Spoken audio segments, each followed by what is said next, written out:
Today I'm going to teach about congestive heart failure. So guys, the presentation is basically like this. So a 55-year-old male with past medical history of hypertension, diabetes, chronic alcohol abuse, IV drug user on methadone program presents with complaining of worsening shortness of breath on exertion. Okay, so that is important, shortness of breath on exertion. He claims to have been able to walk at least 5 blocks before, but now he gets short of breath after walking 1 block, which means that there is exertional dyspnea. He also reports leg swelling, using more pillows at night.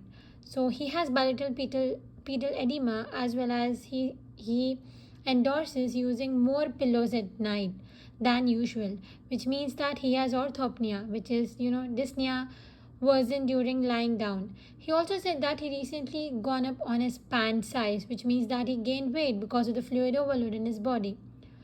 So guys, this is like a classic presentation of congestive heart failure. This guy has risk factors of hypertension, diabetes, alcohol abuse. All these are the risk factors, okay, for congestive heart failure. So what we are doing is symptoms. Basically, whenever a patient comes, he usually presents with shortness of breath, like this patient presented. So he also complains of chest pain. Ask whether the shortness of breath is exertional or is it at rest. Ask about the chest pain. So guys, most common cause of exacerbation of congestive heart failure is basically diet. If he's not following a good diet, no salt restricted one, otherwise medication compliance, like usually people come to the hospital because they run out of Lasix, and if they are not compliant, okay, so these are the common causes. This is important, guys. Using more pillows and bilateral pitting edema up to thighs. Okay, you'll have to see the edema is extending till where, so that when you give the treatment, you'll have to make sure that he's responding to the treatment and the edema is decreasing. Okay, that's how you see the symptoms. Then what you do is, the most important part is physical examination. Okay, so you know that this guy is like volume overloaded, so just start from the head. Okay, so basically you see jugular venous distension in the neck, that is very important.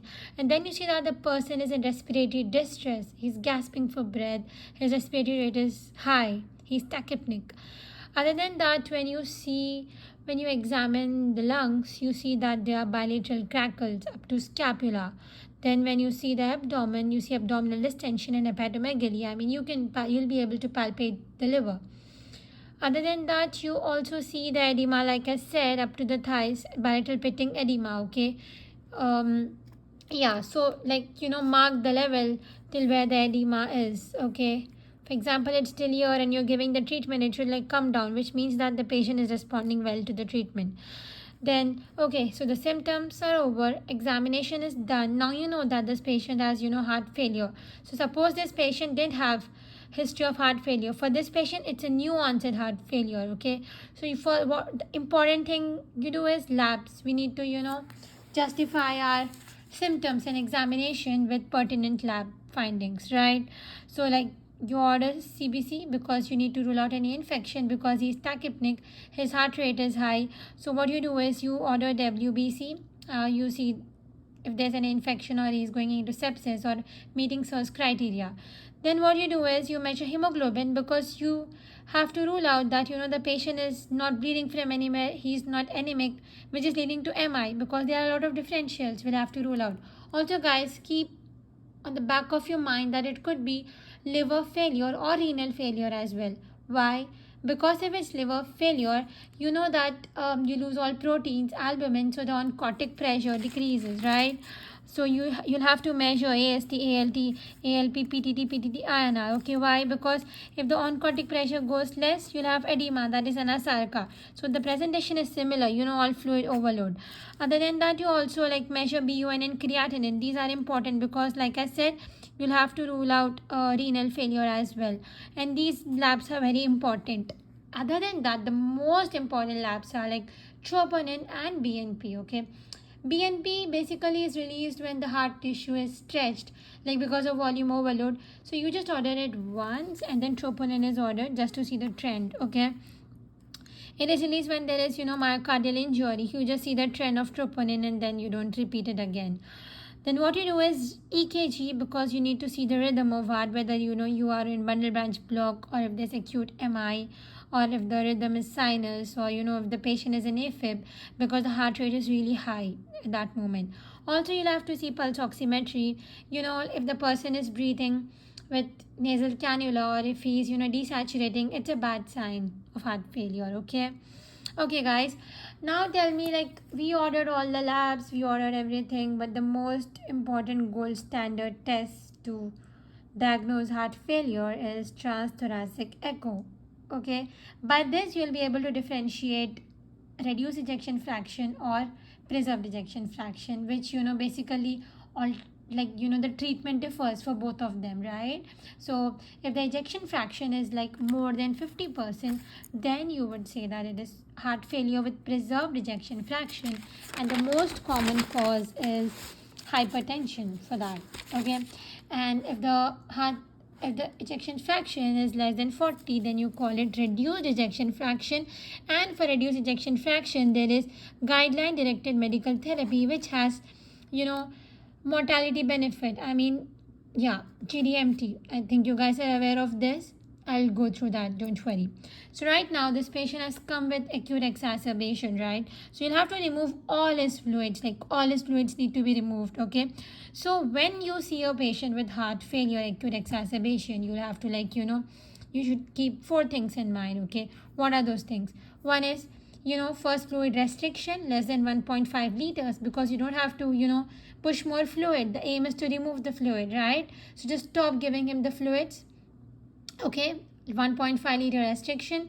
The next thing you do is strict inputs and outputs, because you want to maintain the patient in negative fluid balance, right? Then the third thing is follow low salt restricted diet, I would say. And the other thing you see is monitor weight. So these are the four things you keep in mind for every heart failure patient who is in acute exacerbation, guys. And you'll have to, like, diurese him. That is the goal, like, acutely. So if furosemide is given, that is Lasix. So how do you calculate the dose? It is basically 2 times the home dose of Lasix. Okay, and when you give 2 times, suppose if the patient is on 40 mg Lasix at home, right? So, like, it's 80 mg, right? So you don't give 80 mg at a time, because the half-life is 6 hours. So you just don't want to diurese him and make him like cause electrolyte imbalance, and the patient will go into arrhythmias. So just don't give it 80 together.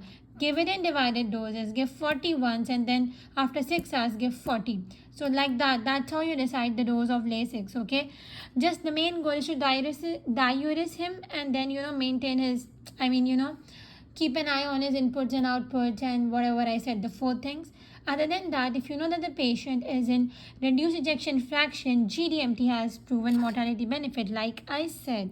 So in GDMT, guys, we have beta blockers, ASAPs, ARNI, we have aldosterone receptor blockers, and then we have hydralazine plus azosorbate dinitrate. That is, like, basically for African Americans.